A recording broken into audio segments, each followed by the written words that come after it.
ও তোর পিছে পিছে ঘুরছে সমন, পিছে পিছে ঘুরছে সমন, কোন দিন জানি তোর হবে সমন জারি।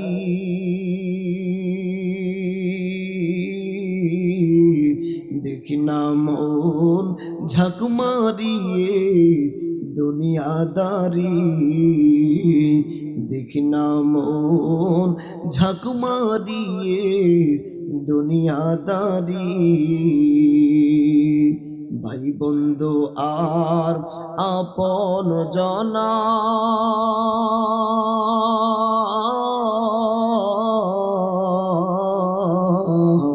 সঙ্গে তোমার কেউ যাবে না, ঠিক না বেটি? ভাই বন্ধু আর আপন জনা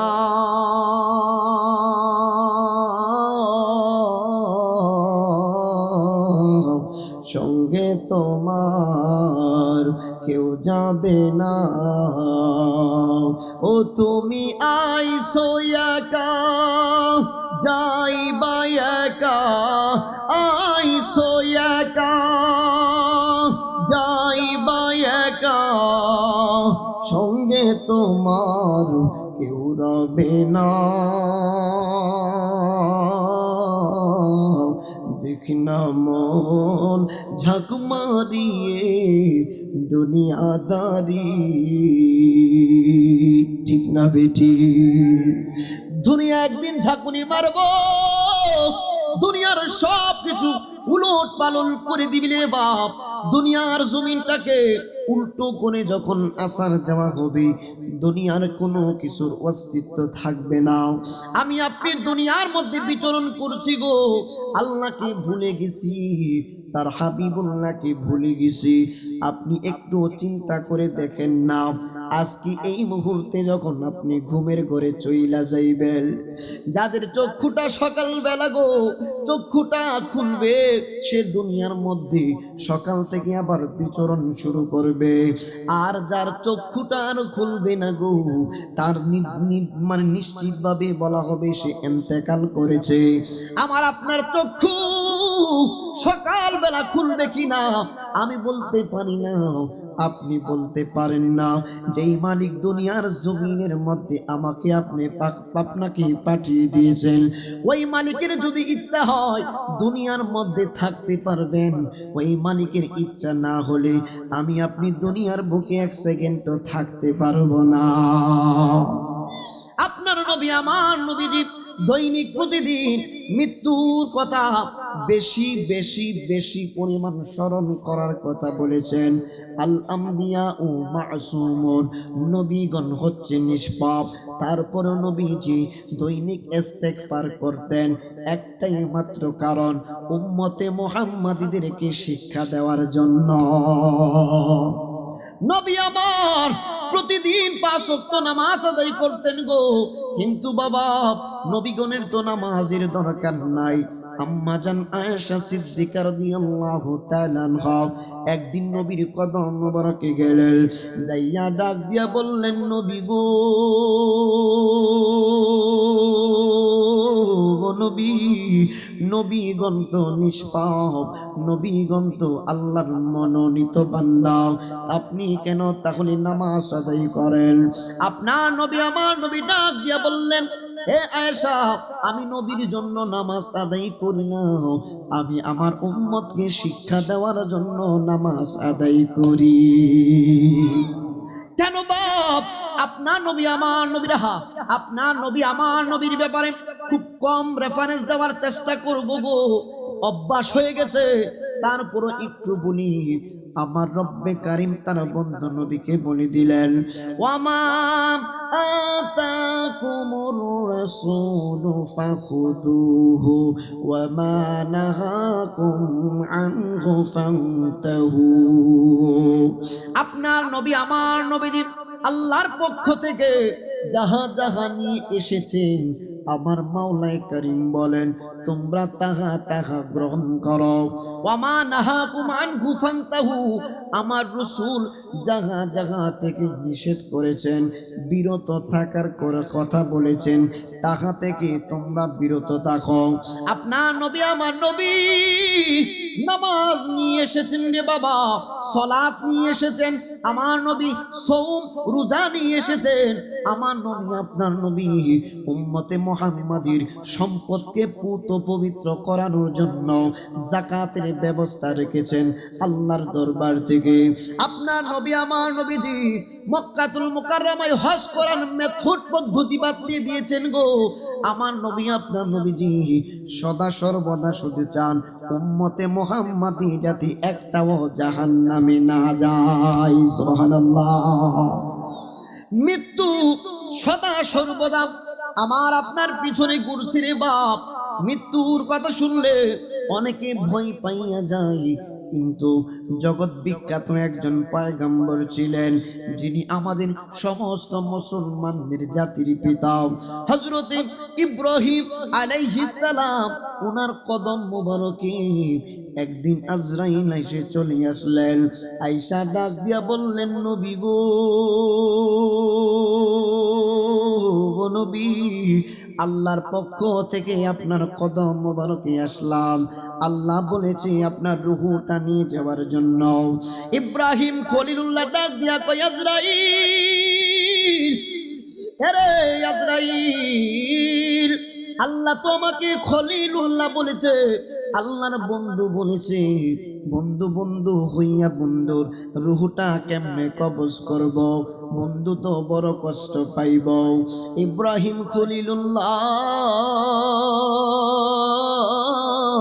যেই মাত্র এই কথা বললেন গো, আজরাইল আলাইহিস সালাম মুহূর্তের মধ্যে কোথাও চলে গেল, মুহূর্তের মধ্যে আবার হাজির হয়ে গেছে। আজরাইল আলাইহিস সালাম ডাক দিয়া বললেন নবী গো, আপনি তো আপত্তি জানিয়েছিলেন বন্ধু হয়ে বন্ধুর রূহটা কবজ করলে বন্ধু তো বড় কষ্ট পাইব, বন্ধু তো বন্ধুকে কষ্ট দিতে পারে না, এই জন্য আপনি আপত্তি করেছিলেন। এখন আল্লাহর পক্ষ থেকে আল্লাহ নিজে বাণী পৌঁছে দিয়েছেন। বন্ধু একটা জিনিস বন্ধুর কাছে চাইছে, বন্ধু হইয়া আপনি কেমনে মানা করলেন? বন্ধু হইয়া বন্ধুর নিকট একটা জিনিস চাইছে, বস্তু চাইছে, আপনি কেমন বন্ধু? আপনি বন্ধুর আবদারটা রাখতে পারেন না। কষ্টের কথা স্মরণ কইরাও ইব্রাহিম আলাইহিস সালাম মালিকের কথাই সন্তুষ্ট হয়ে গেলেন রে বাপ। আজরাইলকে বললেন আজরাইল আর দেরি কইর না, আমার রূহটা আমার মালিকের দরবারে তুমি লইয়া যাও। সুবহানাল্লাহ। আমার বন্ধুরা বাবারা, মূল অল্প অল্প কথাই বুঝিয়ে দেব রে বাপ। আপনার নবী আমার নবী ডাক দিয়ে বললেন উম্মত শোনো, বেশি বেশি করে মৃত্যুর কথা স্মরণ করো, কারণ মৃত্যু এমন একটা জিনিস যারা মুমিন ব্যক্তি তাদের মৃত্যু হবে একদম পানির মতো সহজ। আর যারা মুমিন ব্যক্তি নয়, পাপিষ্ট ব্যক্তি, যাদের গুনাহ বেশি পরিমাণ, যারা বেঈমান হইয়া মারা যাইব, তাদের বড় কষ্ট হবে মৃত্যুটাও। আপনার নবী আমার নবীজির কদম মুবারকে হযরতে আজরাইল আলাইহিস সালাম নয়, হযরতে জিবরাইল একদিন আসলেন। আয়েশা ডাক দিয়া বললেন নবী গো, নবী আপনি কেমন আছেন? আমার আল্লাহ খবর পাঠাইছে খোঁজ খবর নেওয়ার জন্য। নবীজি বললেন জিবরাইল রে, আমি রাসূলুল্লাহ বড় অসুস্থ, আমি রাসূলুল্লাহর শরীর মোবারকটা তেমন ভালো না। জিবরাইল আলাইহিস সালাম নবীর খবর নিতে আসলেন গো মালিকের দরবার থেকে। জিবরাইল সেই দিন চলে গেলেন, আবার দ্বিতীয় দিন নবীর কাছে আসলেন। আয়েশা রিটার্ন জিজ্ঞেস করলেন নবী গো, আপনার শরীর মুবারকটা কেমন আছে গো? নবী আমার ডাক দিয়ে বললেন জিবরাইল রে, আমি বড় অসুস্থ, আমার শরীরটা তেমন সুবিধার না, আমি রাসূলুল্লাহ বড় অসুস্থ আছি। জিবরাইল সেদিন চলে গেলেন, যাওয়ার পরে রে বাপ জিবরাইল তৃতীয় দিন আসলেন। আয়েশা আবার জিজ্ঞেস করলেন, নবী গো আপনার শরীর মোবারকটা কেমন আছে? আমার নবী বললেন, আজকেও শরীর মোবারকটা ভালো নাও। আপনার নবী আমার নবীজি রহমাতুল লিল আলামিন নবীজি কদম মোবারকে আজরাইল সহ আসলেন। আমার জিবরাইল ডাক দিয়ে বললেন, নবী গো আজকে তো আমি একা আসি নাই, আজকে আমার সঙ্গে হযরতে আজরাইল আলাইহিস সালাম আসছে। ইয়া রাসূলুল্লাহ নবী গো আপনার যদি অনুমতি হয় তাইলে আমি জিবরাইল আপনার হুজরা মুবারকের মধ্যে প্রবেশ করব। আজরাইল আলাইহিস সালামও প্রবেশ করবেন। ফাঁক দিয়ে আর একটা কথা আসছে রে বাপ, আপনার নবী আমার নবীজির হুজরা মুবারকের দরজার মধ্যে এইভাবে নক করলেন। আমার নবী ফাতেমাকে ডাক দিয়ে বললেন, ফাতেমা ও ফাতেমা রে, দরজার মধ্যে কে নক করে দেখে আসো। ফাতেমা ডাক দিয়ে বললেন, বাবা ও বাবা গো, জীবনে কত মানুষ দেখছি কিন্তু এত বড় বিকট আকৃতির মানুষ কোনোদিন দেখি নাই। ফাতেমা ডাক দিয়া কয়, বাবা এত বিশাল আকৃতির মানুষ আমি জীবনেও কোনোদিন দেখি নাই। বাবা কি ব্যাপার? আমার নবী বললেন, ফাতেমা রে তুমি কি চিনো নাই? উনি অন্য কেহ না, উনি হচ্ছেন হযরতে জিবরাইল। আপনার নবী আমার নবীর কদম মোবারকে জিবরাইল অনুমতি চাই। আহা আমার বাড়ি আপনার বাড়ি, আজরাইল যেদিন চলে আসবে রে বাপ অনুমতি চাইব না, অনুমতি চাইব না, বিনা অনুমতিতে আমার আপনার রূহটা কবজ করে নিব, ঠিক না বিটি? আমার মরণের কত দিন বাকি আমি জানিলাম না গো আল্লাহ, মরণের কত দিন বাকি, আমার মরণের কত দিন বাকি আমি জানিলাম না গো আল্লাহ, মরণের কত দিন বাকি। আর আজরাইল আসিয়া যখন হস্তে দিবা দড়ি, আজরাইল আসিয়া যখন হস্তে দিবা দড়ি, তখন আমার মনাবাই করবা লোকালোকি আমি জানিলাম না গো আল্লাহ, মরণের কত দিন বাকি, আমার মরণের কত দিন বাকি আমি জানিলাম না গো আল্লাহ, মরণের কত দিন বাকি। আর হায়াত হইল হাতে বাইরে, মত হইল পায়ে, হায়াত হইল হাতে বাইরে, মত হইল পায়ে, যে জায়গায় যার মরণ লেখা সে জায়গায় সে মরে আমি জানিলাম না গো আল্লাহ, মরণের কত দিন বাকি, আমার মরণের কত দিন বাকি আমি জানিলাম না গো আল্লাহ, মরণের কত দিন বাকি। আর 40 দিনের আগে বাইরে মতের নিশানি, 40 দিনের আগে বাইরে মতের নিশানি, জমদুদেতে বাইন্দা নিব চোখে দিয়া আন্ধি আমি জানিলাম না গো আল্লাহ, মরণের কত দিন বাকি, আমার মরণের কত দিন বাকি আমি জানিলাম না গো আল্লাহ, মরণের কত দিন। আর 30 পারা কোরআন শরীফ জানিও নিশ্চয়, 30 পারা কোরআন শরীফ জানিও নিশ্চয়। কোন জায়গায় কোন হরফ লেখা না করিলাম তো আমি জানিলাম না গো আল্লাহ। মরণের কত দিন বাকি আমার, মরণের কত দিন বাকি আমি জানিলাম না গো আল্লাহ। মরণের বাকি একবার জোরে বলা যাবে কি আল্লাহু আকবার। আপনার নবী আমার নবী ডাক দিয়া কয় ফাতেমা, এরা হচ্ছে হযরত জিবরাইল, এরা হচ্ছে হযরত আজরাইল। জিবরাইল আলাইহিস সালাম ডাক দিয়ে বললেন নবী গো, অনুমতি যদি দেন আপনার হুজরা মুবারকের মধ্যে আমি প্রবেশ করব।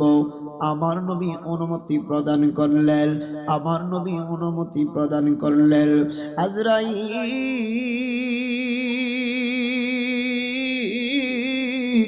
ডাক দিয়া বললেন নবী গো, আল্লাহ বলেছেন গো আপনাকে আল্লাহর দিদারে নেওয়ার জন্য আপনি আল্লাহর দরবারে চলে যাবেন। আর একটা আমার আল্লাহ আরেকটা কথা বলে দিয়েছেন, আপনি যদি ইচ্ছা করেন দুনিয়ার জমিনে থাকতে পারেন, নয়তোবা আপনাকে নিয়ে যাওয়ার জন্য বলেছে। নবী আমার দুইটা চক্ষু মুবারকের পানি মুবারক নবী ফেলতেছেন আর ডাক দিয়ে বলতেছেন জিবরাইল আমি নবী চলে যাব, অসুবিধা নাই, কিন্তু আমার গুনাহগার উম্মত আমি কার কাছে রেখে যাব রে জিবরাইল? আমার গুনাহগার উম্মত গুলা যখন কোনো মুসিবতে পড়ে যায়, কোনো সমস্যার সম্মুখীন হয়, আমি নূরের নবীর নূরানি কদম মোবারকে তারা ছুটে আসে। আমি রাসূল চইলা যাইব রে, আমার গুনাহগার উম্মতের ফয়সালা হইব কি, এটার ফয়সালা আগে আমি চাই। আমার নবী আপনার নবী সারাটা জিন্দেগি উম্মতি উম্মতি বলে কেঁদেছেন রে বাপ। আমার নবীজি ইন্তেকাল মুবারকের মুহূর্ত পর্যন্ত উম্মতের কথা বলেন, উম্মতকে ভুলি না, উম্মতকে ভুলেন নাই। কিন্তু আজকে আমরা কুলের যোগী আইসা নবীর কথা স্মরণ থাকে না, নবীর দুরূদ পড়লে অনেকে কয় বিদআত। এই যে হুজুর ওনাকে সাক্ষী রেখে বলে যায়, আমি প্রথমে আইসা দুরূদ পড়লাম আল্লাহুম্মা সাল্লি আলা মুহাম্মদ। এই দুরূদ অনেকে বিদআতের ফতোয়া দেয়, অসংখ্য আলোচনা ইউটিউবে আছে, অসংখ্য আলেম ইউটিউবের মধ্যে এসে বলে এই দুরূদ নাকি কোনো হাদিসের মধ্যে নাই।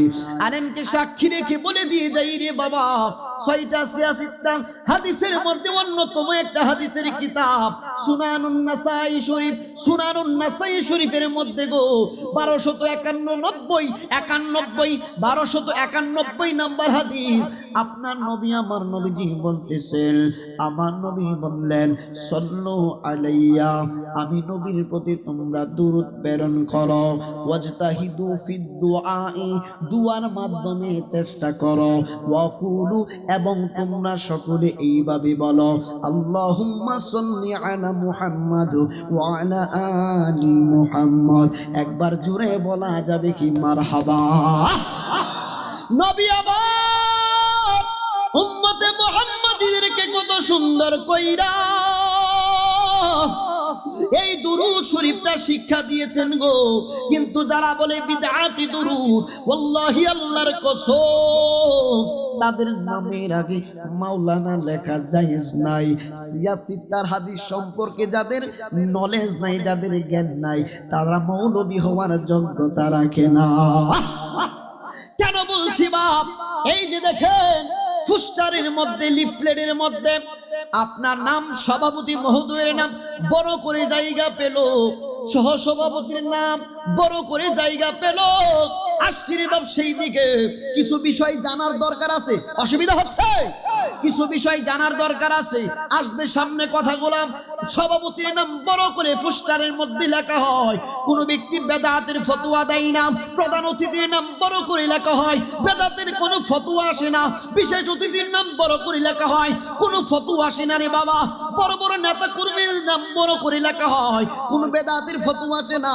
যখন লেখা হয় নারে তাকবীর আল্লাহু আকবার, আর যখন লেখা হয় নারায়ে রিসালাত ইয়া রাসূলুল্লাহ, অনেকের পক্ষ থেকে বেদাতের ফতোয়া আসে। অনেকের কথাগুলি বাস্তব কথা, আমি দলিল দিয়ে যাচ্ছি আপনাদেরকে রে বাপ। নবীর নাম মুবারক নারায়ে রিসালাত ইয়া রাসূলুল্লাহ লিখলে যদি বিদআত হয়, আমার নবী না হইলে আপনি হতেন না, আমার নবী না হইলে সভাপতি হইত না, আমার নবী না হইলে সহসভাপতি হইত না, আমার নবী না হইলে প্রধান অতিথি হইত না, প্রধান বক্তা হইত না। নবীর নাম মুবারক যদি লিখলে বিদআত হয়, তাইলে কার নাম লিখলে দাঁত হবে? এখন আসুন দলিলটা নিয়ে যান, এখন আসুন দলিলটা নিয়ে যান। একটা অভ্যাস দলিল বলতেই হবে। আমার আল্লাহ সূরাতুল বাকারার 2য় পৃষ্ঠার মধ্যে বলছেন, ওয়া মিনান নাসি মাইয়াকুলু আমান্না বিল্লাহি ওয়া বিল ইয়াউমিল আখির ওয়া মা হুম বিমুমিনিন।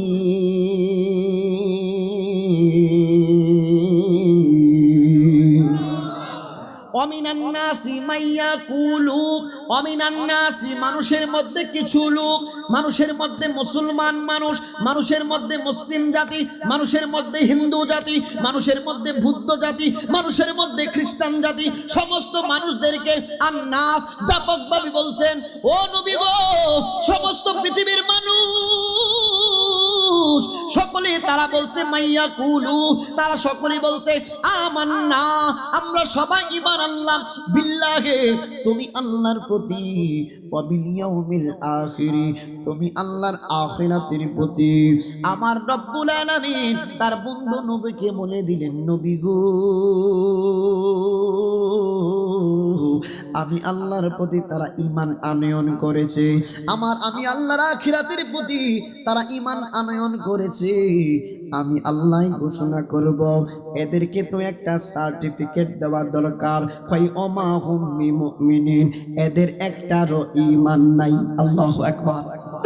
কেন ঈমান নাই বলুন? ওয়া মিনান নাসি মাইয়াকুলু, বলা মানে স্লোগান দেওয়া, বলা মানে কি?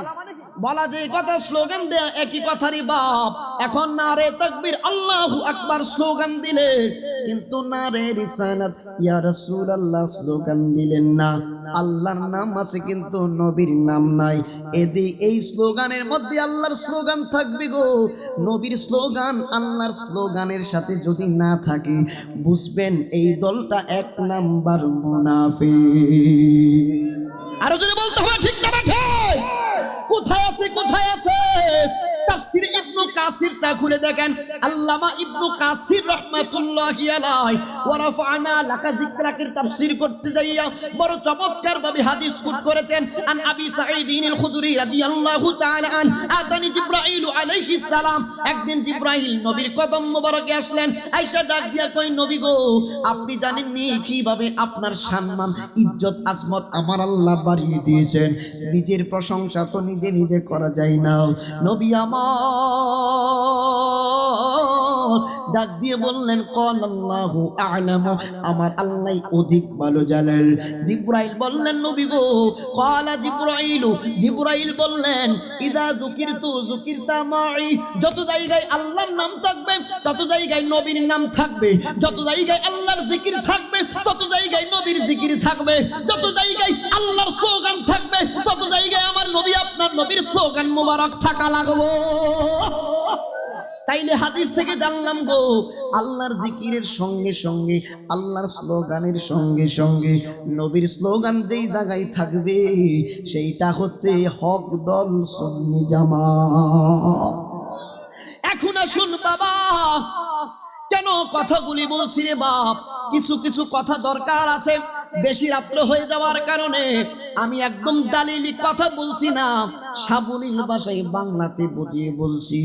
আপনার নবী আমার নবী বললেন, জিবরাইল আমার উম্মতের ফয়সালা কি হবে জিবরাইল? জিবরাইল আলাইহিস সালাম বললেন, নবী গো আপনি এই সময় পর্যন্ত উম্মত কি আপনি ভুলেন নাই? উম্মত কি আপনি ভুলেন নাই?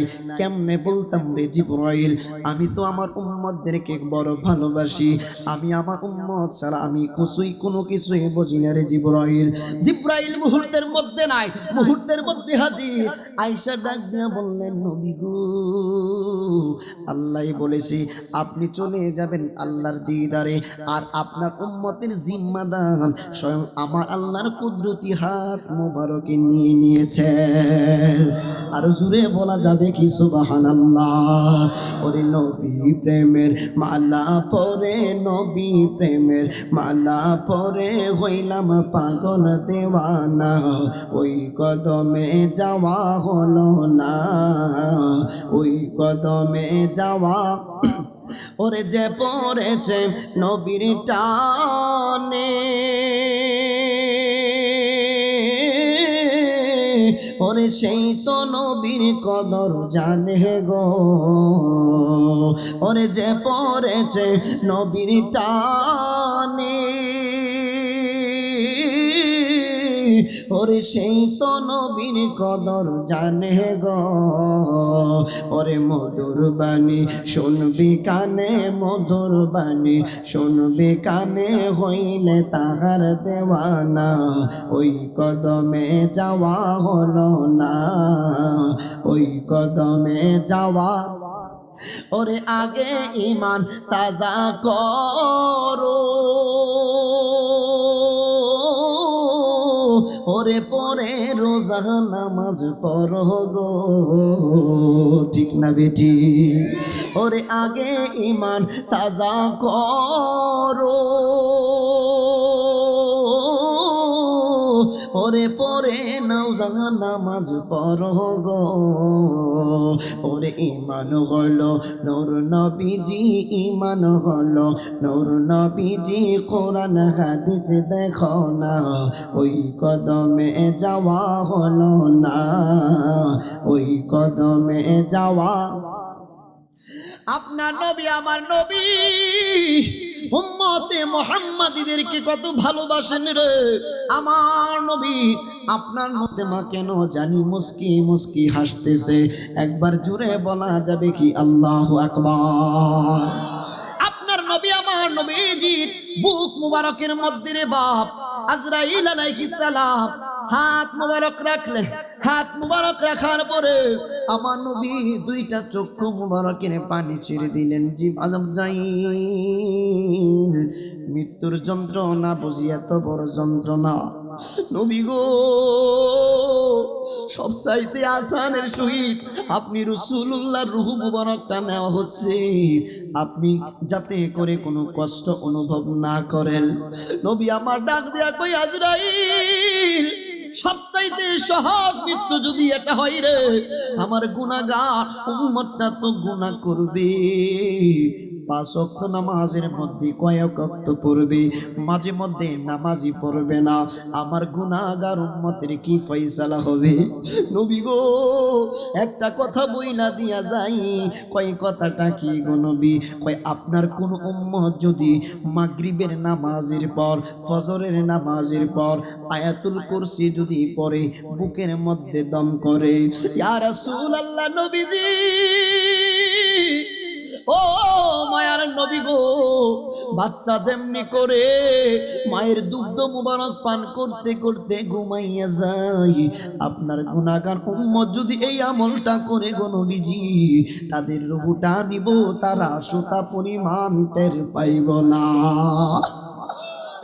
নবী আমার কান্দে, আরে আজরাইল আমার গুনাহগার উম্মতের কি ফয়সালা হবে রে আমার গুনাহগার উম্মতরা এত কষ্ট সহ্য করতে পারবে না আমার নবী আপনার নবীজি শুধু উম্মতি উম্মতি করেন নবী আমার দুনিয়া থেকে বিদায় গ্রহণ করলেন সাহাবীদের মধ্যে কান্নার রোল পড়ে গেল সাহাবীরা কেউ বিশ্বাস করতে পারে না হযরত ওমর তার বাড়ি নিয়ে দাঁড়িয়ে গেলেন পৃথিবীর কোনো মানুষ যদি আমার নবীকে বলে নবী মারা গেছে আমি হযরত ওমরের তরবারি থেকে কেউ রেহাই পাবে না কল্লা দিয়ে খণ্ডিত করে দিব নবীজির প্রেমের জজবা কত দেখেন ছিল হযরত সিদ্দিক আকবর রাদিয়াল্লাহু তাআলা আনহু সাহাবীদের মধ্যে সবচেয়ে আমলদার এবং শ্রেষ্ঠ সাহাবী আপনার নবী আমার নবী যে ফাতেমাকে বলছিল ফাতেমা গো এ ফাতেমা কি জানো কানে কানে বলছিল ফাতেমাকে পরবর্তীতে জিজ্ঞেস করা হলো আমার নবী কি বলেছিল তুমি কেন মুস্কি মুস্কি হাসতেছিলা ফাতেমা বললেন আমার বাবা আমাকে ভবিষ্যৎবাণী করেছে ফাতেমা রে আমি চলে যাওয়ার 6 মাস পরে তুমি অতি শীঘ্রই আমি নবীর সঙ্গে তোমার মোলাকাত হবে আমি চলে যাওয়ার 6 মাস পরে তুমিও চলে আসবারে ফাতেমা হঠাৎ একদিন খাতুনে জান্নাত ওনার স্বামীকে ডাক দিয়া বললেন স্বামী রে আমার আমি যেই দিন মারা যাইব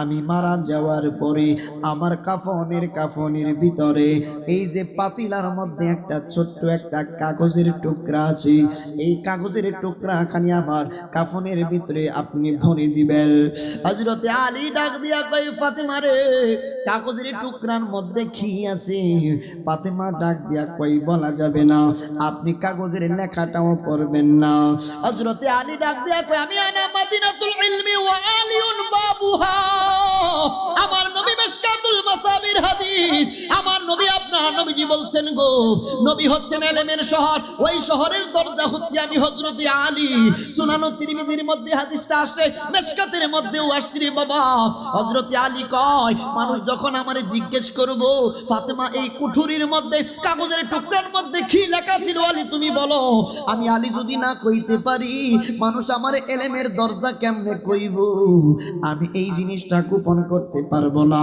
হযরতে আলী ডাক দিয়া কয় কুঠুরিটা আমি খুললাম কিতাবের নাম শাফা শরীফ কাজী আইয়াজ রাহিমাহুল্লাহ হাদিসটা কোট করেছেন রে বাপ আপনার নবী আমার নবীজির খলিফা হযরতে আলী মুর্তজা রাদিয়াল্লাহু তাআলা আনহু কয় আমি যেই মাত্র কাগজের টুকরা মোবারকটা খুললাম ওই জায়গায় স্পষ্ট ভাষায় আরবি ভাষায় লেখা ছিল জাআলতু শাফাআতা উম্মতি মুহাম্মাদিন সাদাকা ফাতেমা জাআলতু শাফাআতা উম্মতি মুহাম্মাদিন সাদাকা ফাতেমা এ ফাতেমা রে বিবাহের সময় আল্লাহর পক্ষ থেকে হযরত আলী এবং ফাতেমার মোহরানা ধার্য করা হয়েছিল কিন্তু ফাতেমা ডাক দিয়া কই বাবা আমি দেখছি আপনার উম্মতের জন্য আপনি কত কেঁদেছেন আপনার উম্মতের জন্য কত চোখের পানি আপনি ফেলেছেন আপনার উম্মতের জন্য ঘরে থাকতে পারেন নাই গুহার মধ্যে যাইয়া উম্মতি উম্মতি বলে কেঁদেছে আজকে আমরা এই জমিনের মধ্যে বিচরণ করি গো নবী নবী করলে অনেকে আমাদের ভালো লাগে না কিন্তু নবী তো উম্মতি উম্মতি করে কাঁদছে আমরা কয়দিন নবী নবী কইরা কাঁদছি নবী সারা জীবন উম্মতি উম্মতি বলে কাঁদছেন এখনো পর্যন্ত নবীর নূরের নবীজি রওজা মুবারকে উম্মতের জন্য কাঁদেন ঠিক না বেটি নবী গো নবীর জন্য দুনিয়ার মধ্যে যাদের হৃদয়টা প্রশস্ত করে দিয়েছেন নবীর ভালোবাসা দিয়ে আল্লাহর কসম তাদের ইহকাল পরকাল সুন্দর হয়ে গেছে আসবো সেই দেখি রে বাপ মা খাতুনে জান্নাতের স্বামী হযরত আলী ডাক দিয়া বললেন আমি দেখলাম লেখা আছে আরবি ভাষায় জাআলতু শাফাআতা উম্মতি মুহাম্মাদিন সাদাকা ফাতেমা ইয়া রাসূলুল্লাহ নবী গো উম্মতের জন্য আপনি বড় পাগল এই জন্য আমি খাতুনে জান্নাতের মোহরানাটা হাসরের ময়দানের মধ্যে আপনার উম্মতদেরকে শাফাআত কইরা জান্নাতে আমি লইয়া যাইব আপনার নবী আমার নবীর হাদিস কি বলবো রে বাবা। আরে কামতুল উম্মালের মধ্যে আল্লামা হিন্দি রহমাতুল্লাহি আলাইহি বড় চমৎকার ভাবে হাদিস মুবারক কোট করেছেন। শুধু নবীজি নয়, শুধু নবীজি নয়, নবীজির একখানা চুল মুবারককে যদি কেউ কষ্ট দেয়, আল্লাহর কসম তার জন্য জান্নাত হারাম হয়ে যাবে। আরো জোরে বলুন ঠিক না বেঠে, আরো জোরে বলুন ঠিক না বেঠে। কেন কেন বলছি রে বাপ, কিতাবের নামটা বলে দিচ্ছি, জাওয়াহিরুল বিহার, ইউসুফ নাবহানী রহমাতুল্লাহি আলাইহি বড় চমৎকার ভাবে কোট করেছেন। বলক শহর একটা শহরের নাম। বলক শহরের মধ্যে বিশাল বড় একজন সওদাগর ছিলেন। ওনার টাকা পয়সার কোনো অভাব ছিল না, ওনার ধন সম্পত্তির কোনো অভাব ছিল না, কিন্তু বাবা ওনার কাছে নবীজির 3 গাছা চুল মোবারক ছিল, মানে 3টা চুল মোবারক ছিল। দেখেন নবীর প্রেমিকগণ কেমন নবীর, এমনিতে তো নবীকে পাওয়া যায় না গো। নামাজ পড়েন নিজের জন্য, রোজা রাখেন নিজের জন্য, হজ করেন নিজের জন্য। কেন? নামাজ পড়েন জান্নাতের জন্য, রোজা রাখেন আল্লাহকে খুশি করার জন্য, হজ করেন আল্লাহ রাসূলকে খুশি করার জন্য, হজ করেন আল্লাহকে খুশি করার জন্য। কিন্তু নবীর ভালোবাসা, নবীর ইশক এই জায়গার মধ্যে আলাদা বিষয়, নবীর প্রেম আলাদা বিষয়। নবীর সাহাবা কেরামের মধ্যে বিভিন্ন প্রকৃতির সাহাবা কেরাম ছিলেন। এই সওদাগর নবীর 3 গাছা চুল মোবারক লইয়া বড় শান্তিমতে জীবন কাটাচ্ছিলেন। হঠাৎ কইরা রে বাপ এই সওদাগর দুনিয়া থেকে বিদায় গ্রহণ করলেন, দুনিয়া থেকে তিনি চলে গেলেন। যাওয়ার পরে ওনার 2টা সন্তান ছিল। 2টা সন্তানের মধ্যে বড় ভাইটা ছোট ভাইকে ডাক দিয়া কই, ভাই রে চলো না আমাদের সম্পদগুলো আমরা বন্টন করে নেই, আমাদের সম্পদগুলো আমরা বন্টন করে ভাগাভাগি করে 2 ভাই নিয়ে যায়। ছোট ভাই ডাক দিয়া কই, ভাই গো যেটা ভালো হয়, আপনি তো বড় ভাই, আপনি যেটা করেন আমি সেটাই মানব। আমাদের এলাকার মধ্যে প্রত্যেকটা ফ্যামিলির মধ্যে বড় ভাই আছে, ছোট ভাই আছে। একটা অনুরোধ কইরা দিয়া যাই, ছোট ভাই যারা আছেন বড় ভাইদেরকে সম্মান করবেন, বড় ভাইদের কথা মতো চলবেন, দেখবেন জীবনে কোনো দিন ঠেকবেন না। প্রত্যেকটা ফ্যামিলির বড় ভাইরা বড় কষ্ট করে ফ্যামিলির জন্য অনেক কিছু ত্যাগ করে ফেলে রে বাবা। বড় ভাইটা ডাক দিয়া কই, ভাই রে সম্পদগুলা সমান সমান ভাবে বন্টন করব। ছোট ভাই সম্পদ বন্টনের ব্যাপারে রাজি, বড় ভাই সম্পদগুলা বন্টন করে দিল। হঠাৎ কইরা বড় ভাইটা ডাক দিয়া কই, ছোট ভাই রে নবীজির চুল মোবারক আছে 3টা, আমার বাবাই রেখে গেছে 3টা, তোমার কাছে একটা দিলাম। নবীজির চুল মোবারক আমার কাছে একটা আনলাম, আর মাত্র একটা বাকি। এ ছোট ভাই রে এই চুল মোবারক অর্ধেক থেকে কেটে দিয়ে 2টা বন্টন করে 1 ভাই অর্ধেক নিব, বাকি অর্ধেক তোমার দিব। ছোট ভাই ডাক দিয়া কয়, ভাই রে নবীজির চুল মোবারকের উপরে আঘাত করা যাবে না, কষ্ট দেওয়া যাবে না। ইনজিমিন টাইমে ছোট ভাইটা ডাক দিয়া কয়, ভাই রে নবীজির চুল মোবারক জিন্দা, নবীজির চুল মোবারক পর্যন্ত জিন্দা, আল্লাহর কসম নবীজির চুল মোবারক পর্যন্ত জিন্দা। নবীজির চুল মোবারকের ফজিলত বললে সারা রাত্র বলতে পারবো রে বাপ। বুখারীর মধ্যে তো অনেকগুলো হাদিস, সেই দিকে যাচ্ছি না, অল্প করে বলছি। ছোট ভাই ডাক দিয়া কই, ভাই গো নবীজির চুল মোবারকের উপরে আঘাত করা যাবে না, একটা কাজ করো। কই কি কাজ করব? কই আমার বাবার সমস্ত সম্পত্তি তুমি লইয়া যাও, বিনিময়ে নবীজির সমস্ত চুল মোবারক আমারে দিয়া দাও। বড় ভাই খুশি, আমার বাবার সমস্ত সম্পত্তির মালিক আমি হইয়া গেছি। ছোট ভাই ডাক দিয়া কই, ভাই রে, সম্পত্তির মালিক তুমি হইলা, এতে আমার কোনো সমস্যা নাই। বিনিময়ে আমি পৃথিবীর সর্বশ্রেষ্ঠ ধন, পৃথিবীর সর্বশ্রেষ্ঠ দামি জিনিস নবীজির চুল মুবারকের মালিক আমি হইয়া গেছি। ছোট ভাইটা নবীজির চুল মুবারক শুধু চুমায়, শুধু চুমা দে, ইয়া রাসূলুল্লাহ, ইয়া রাসূলুল্লাহ বলে শুধু কান্দে গো। নবীর মহব্বত নিয়ে কেন যাবে না? এখানে হাজী থাকলে অনেকে হয়তো বা হাজী আছে, মক্কা মদিনায় যারা গিয়েছেন, মক্কা মদিনায় যাওয়ার পরে মাতাফের মধ্যে খানায় কাবা তওয়াফ করার পরে অন্তর সাক্ষী দিচ্ছে গুনাহ মাফ হয় নাই।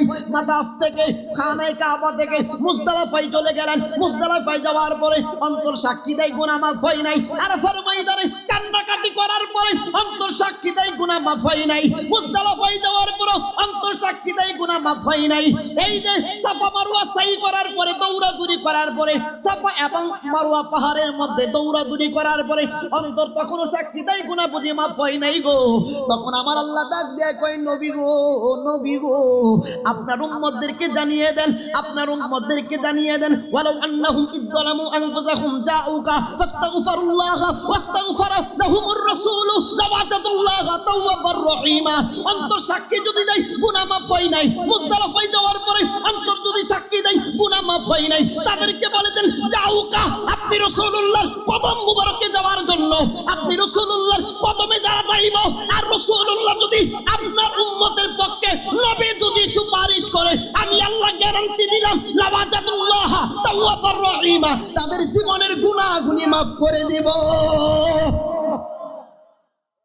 কত বড় নিয়ামত প্রাপ্ত উম্মত আমরা, বুঝতে হবে। বাপ ওয়াজ শুনলে শুধু চলবে না, জেহেনে নিতে হবে, মেধায় নিতে হবে, ভিতরে ঢুকাইতে হবে। ঠিক না ভাই? ঠিক। আলোচনা কি চলবে? সামনের দিকে চলবে? আহা, কত কথা, সময় তো মানে 1 ঘন্টা চলে গেছে, আমি বলতে পারি না, আমি বুঝতে পারতেছি না আপনাদেরকে কোন জায়গা থেকে শুরু করব। যেহেতু এই এলাকায় আমি প্রথম আসছি, আলোচনা গুছাইতে গেলে একটা সময়ের দরকার হয়, হুজুররা জানতেছে। এখন আসুন বাপ, সময় যতক্ষণ দিবেন আমি সামনে বাড়বো।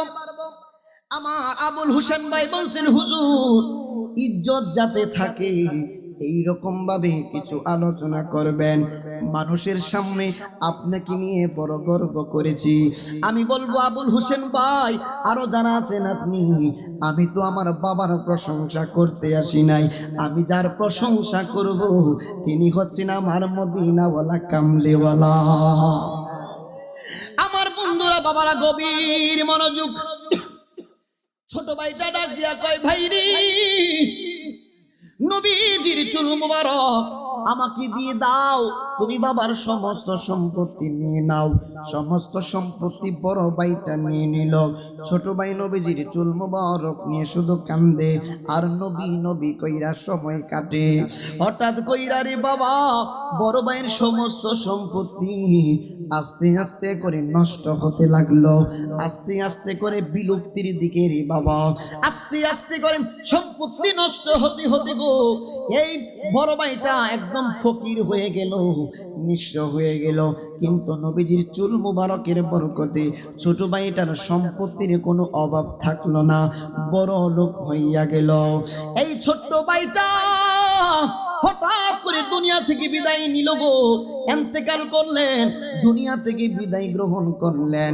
ছোট ভাইটা যেই মাত্র দুনিয়া থেকে বিদায় গ্রহণ করলেন, বিদায় গ্রহণ করার পরে এই লোকটাকে আপনার নবী, আমার নবীজি রহমাতুল লিল আলামিন নবীজি কত বড় দয়াবান মায়াবান একজন বুজুর্গ লোক স্বপ্নে দেখতেছে, এই ছোট ভাইটা আবার নবী আপনার নবীজির সঙ্গে ঘোরাফেরা করতেছে, নবীজির সঙ্গে ঘোরাফেরা করছে গে, নবীর সঙ্গে তার সাক্ষাৎ মোলাকাত হয়ে গেল। আপনার নবী, আমার নবীজির এই পাগল আল্লাহর ওলিটা স্বপ্ন যোগে দেখতেছে, নবী গো, ওগো মায়ার নবী, এই লোকটা আপনার সঙ্গে মোলাকাত, আপনার সঙ্গে ঘোরাফেরা করতেছে। আপনার নবী এই লোকটাকে ডাক দিয়া কই, শুনো, তুমি মানুষের সামনে যাইয়া প্রচার করো, কাহারও কোনো মুসিবত যদি আইসা যায়, কেউ কোনোদিন যদি বিপদে পড়ে যায়, আমার এই পাগলার কবরের কাছে যাইয়া, আমার এই পাগলার কবরের কাছে যাইয়া যদি আল্লাহর নিকট দোয়া করে, আমার আল্লাহ তার দোয়া কবুল করে নিবেন। সুবহানাল্লাহ। আমার মাওলাই কারীম তার দোয়া বুঝি কবুল করে নিবেন। লোকটা স্বপ্ন, অবস্থার মতো করে ধরছেন কেন? আর এই লোকটা স্বপ্ন থেকে বেরিয়ে আসার পরে কি করলো রে বাপ, ইঞ্জিনিয়ারিং টাইমে মানুষের কাছে প্রচার করতে লাগলো, নবী আমার এইরকম বানিয়ে দিয়েছেন। মানুষগুলা তার কবরে মাজারে আসতে লাগলো, তার মাজারে এসে আল্লাহর দরবারে যাহা দোয়া করে, আমার আল্লাহ ওনার মাজার, ওনার ওসিলাই সমস্ত মানুষের দোয়াগুলি কবুল করে নেয়। সুবহানাল্লাহ। শুধু তাই নয় রে বাপ, নবীজির চুল মুবারক গো, নবীজির চুল মুবারকের এত শক্তি, একটু ইতিহাস খুলে দেখুন, তারিখের কিতাবগুলো আপনি একটু খুলে দেখুন। শাম দেশের মধ্যে খালিদ ইবনে ওয়ালিদ নবীজির একজন বড় সৈনিক রে বাবা, ইসলামের জন্য নিবেদিত প্রাণ। আহা কত চমৎকার কথা, ইসলামের জন্য নিবেদিত প্রাণ যুদ্ধের ময়দানে চলে গেলেন। যুদ্ধ করতে করতে সমস্ত কাফের বেঈমানের দলেরা চতুর্দিকে ওনাকে ঘেরাও করে ফেলল। খালিদ ইবনে ওয়ালিদ ভুল ক্রমে মনে না থাকার কারণে ওনার টুপি মুবারক, মতান্তর ওনার পাগড়ি মুবারকটা বাসার মধ্যে রেখে চলে গিয়েছিলেন মদিনাতুল মুনাওয়ারায়। টুপি মুবারকটা ভুল ক্রমে রেখে গেছেন। কাফের বেঈমানের দলেরা খালিদ ইবনে ওয়ালিদের চতুর্দিকে ঘেরাও করে ফেলল। কিছুক্ষণের মধ্যে হয়তোবা তাকে শহীদ করে দেওয়া হতে পারে। সৈন্য সামন্ত ডাক দিয়া কই, লিডার, আপনাকে চতুর্দিক দিয়া ঘিরে ফেলেছে, ঘেরাও করে ফেলেছে, মনে হয় আমরা দুনিয়ার মধ্যে বেশিক্ষণ থাকবো না, আমাদেরকে মনে হয় শহীদ করে দেওয়া হবে। ওই দিন রাত্রিবেলা মদিনার গভর্নর প্রধান যিনি, আমার নবী আপনার নবীজি স্বপ্নে দেখায়, হে সাহাবীরা, তোমরা এই মদিনার মধ্যে ঘুমিয়ে আছো, আর ওই দিক দিয়ে আমার প্রেমিক খালিদ ইবনে ওয়ালিদ যুদ্ধের ময়দানে বড় মুসিবতে আছে, তাড়াতাড়ি যাইয়া খালিদ ইবনে ওয়ালিদকে তোমরা সহযোগিতা করো। একটা জবান জুড়ে বলা যাবে কি মারহাবা। মদিনার গভর্নর সমস্ত সাহাবীদেরকে রাত্রিবেলা উঠাইলেন, হে নবীর সাহাবীরা, রহমাতুল লিল আলামিন নবীজি স্বপ্ন যোগে আমাকে এই ঘোষণা দিয়েছেন, চলো না খালিদ ইবনে ওয়ালিদকে যুদ্ধের ময়দান থেকে আমরা উদ্ধার করতে হবে, যুদ্ধের ময়দান থেকে কাফেরদের হাত থেকে বাঁচাইতে হবে। সমস্ত মদিনার সাহাবীরা ঘোড়ায় আরোহণ, মানে সওয়ারির মধ্যে আরোহণ করে এই যে সিরিয়া শাম দেশের মধ্যে রওনা হয়ে গেছে। কিন্তু আশ্চর্যের বিষয়, তাদের সামনে সামনে একটা মহিলা পর্দা অবস্থায়, বুরকা পরা অবস্থায় পুরুষদের সামনে দিয়া তাদের চাইতে দ্রুত বেগে সওয়ারি নিয়ে চাঁদনি রাতে গুড়া হাঁকাইয়া নিয়ে যাচ্ছে। মদিনার সাহাবীরা ডাক দিয়া কয়, কে গো? একজন মহিলা হইয়া আমাদের পুরুষ সাহাবীদের চাইতে দ্রুত বেগে সওয়ারি হাঁকিয়ে হাঁকিয়ে সামনের দিকে নিয়ে যাচ্ছ গো, তোমার পরিচয় কি? সাহাবা কেরাম একটু দ্রুত বেগে আস্তে আস্তে করে সামনের দিকে যাইতে লাগলেন। সামনে যাওয়ার পরে ডাক দিয়ে বললেন, তোমার পরিচয় কি? তুমি কোথায় যাচ্ছ? এই মহিলাটা ডাক দিয়া কই, নবীর সাহাবীরা, আমি আর অন্য কেহ না, আমি হচ্ছি খালিদ ইবনে ওয়ালিদের স্ত্রী, আমি হইলাম উম্মে তামিম। সুবহানাল্লাহ। আমি হচ্ছি খালিদ ইবনে ওয়ালিদের স্ত্রী, আমি হচ্ছি উম্মে তামিম। ওই মহিলাটা ডাক দিয়া কয়, কি ব্যাপার, আপনারা দ্রুত বেগে কোথায় যাচ্ছেন? মদিনার সাহাবীরা ডাক দিয়ে বললেন, রহমাতুল লিল আলামিন নবীজি স্বপ্ন মুবারকে আমাকে বলেছে, আমাদেরকে জানিয়েছে খালিদ ইবনে ওয়ালিদ নাকি যুদ্ধের ময়দানে বড় মুসিবতে আছে, আমরা যাচ্ছি ওনাকে উদ্ধার করার জন্য, বাঁচানোর জন্য। কয় মদিনার সাহাবীরা ডাক দিয়া কই, উম্মে তামিম আপনি কেমনে খবর জানলেন? কই রহমাতুল লিল আলামিন নবীজি, রহমাতুল লিল আলামিন নবীজি শুধু আপনাদেরকে দিদার দেন না, নবীজি যার উপরে সন্তুষ্ট হয়ে যান তাকে দিদার দিয়ে তাদের জীবনটা ধন্য করে দেন। সুবহানাল্লাহ। ও গো আমার নূরের নবী, দেখিতে চাই তোমার নূরের ছবি, বলুন ও গো আমার নূরের নবী, দেখিতে চাই তোমার নূরের ছবি।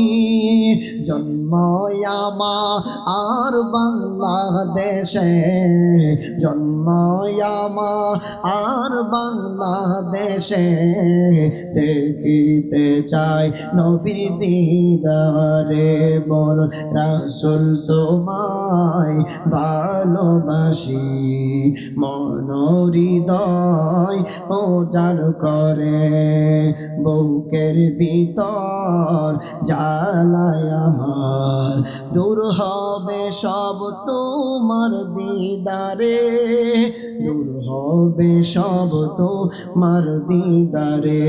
সুবহানাল্লাহ।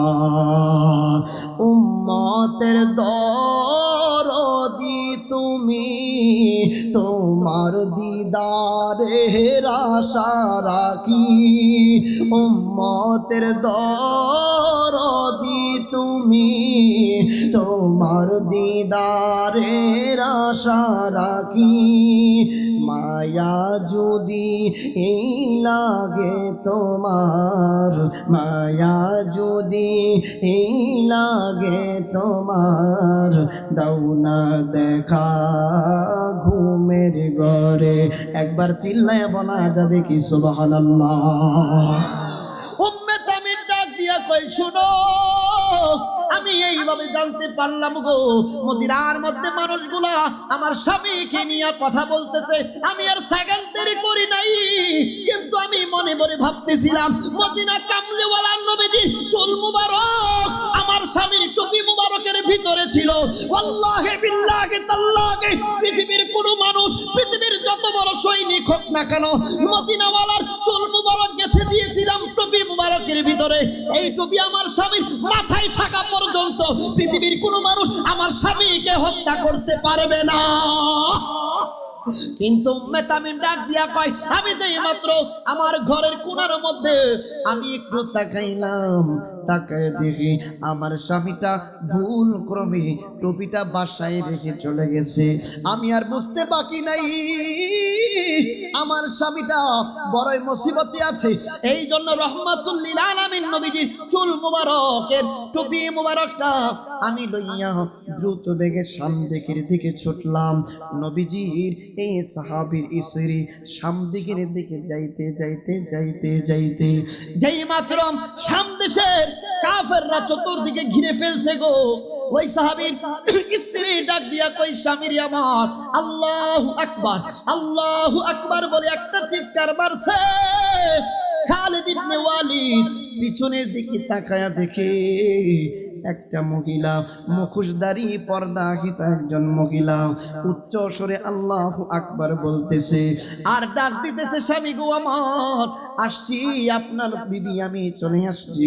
নবীজির চুল মোবারক থেকে, নবীজির চুল মোবারক যে টুপির মধ্যে গেঁথে দিয়েছিলাম, এই নেন টুপি মোবারক। পুরো জায়গায় আসছে পাগড়ি মোবারকের কথা, টুপি হোক আর পাগড়ি মোবারক হোক, খালিদ ইবনে ওয়ালিদের নিকট যেই মাত্র দূর থেকে এইভাবে ঢিল মেরে মাঝ বরাবর টুপি দিয়া দিল। খালিদ ইবনে ওয়ালিদ টুপিখানা কোনো না কোনো কৌশলে মাথায় দিয়ে দিল। মাথায় দিয়া আল্লাহু আকবার বইরা একটা তাকবীর মারছে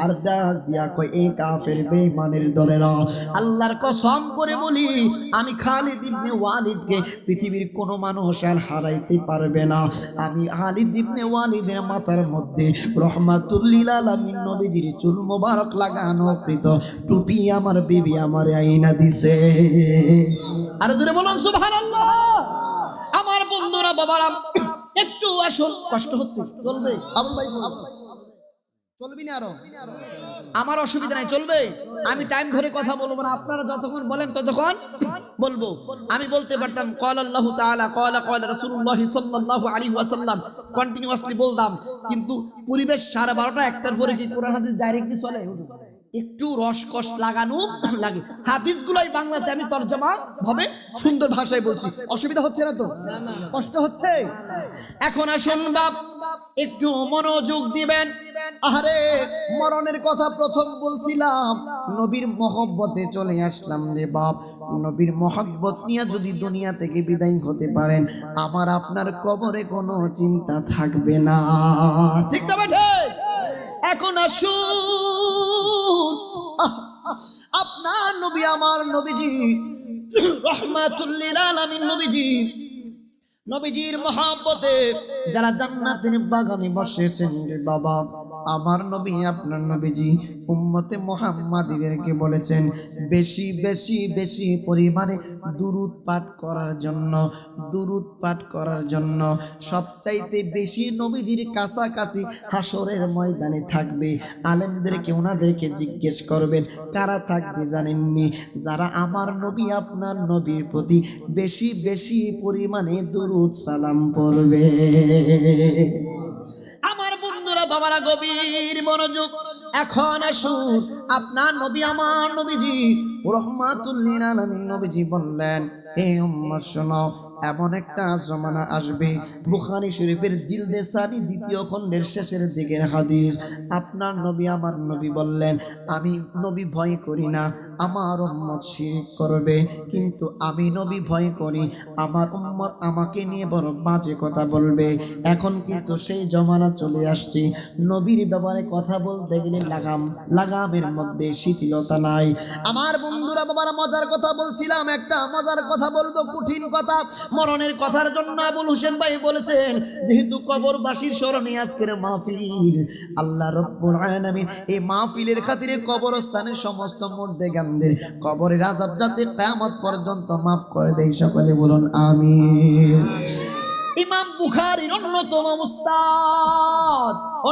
উস্তাদ ইমাম আহমদ ইবনে হাম্বল রাহমাতুল্লাহি আলাইহি জগৎ বিখ্যাত একজন মুহাদ্দিস রে বাবা ওই আল্লামা ইমাম আহমদ ইবনে হাম্বল রাহমাতুল্লাহি আলাইহি ওনার জমানার মধ্যে একটা মহিলা মারা গেল নেককার মহিলা মারা গেলে আপনাদের এলাকায় গোসল কারা দেয় মহিলারা মারা গেলে মহিলারাই কিন্তু গোসল দেয় খুব মনোযোগ একটা লোক উঠবেন না প্রস্রাব পায়খানা ছাড়া একটা লোক উঠবেন না মহিলারা মারা গেলে মহিলারা কিন্তু গোসল দেয় মহিলারা গোসল দিতে যায় ওই মহিলা যখন মারা গেল মহিলারা তারে গোসল দিতে গেল গোসল দিতে যাইয়া দেখবেন কাপড়ের কাপড় এক টুকরা লইয়া শরীরটা এইভাবে মর দেয় শরীরটার মধ্যে এইভাবে আঘাত মানে এইভাবে নড়াচড়া করে ময়লাগুলি তুলতে থাকে ঠিক না বেটি একজন মহিলা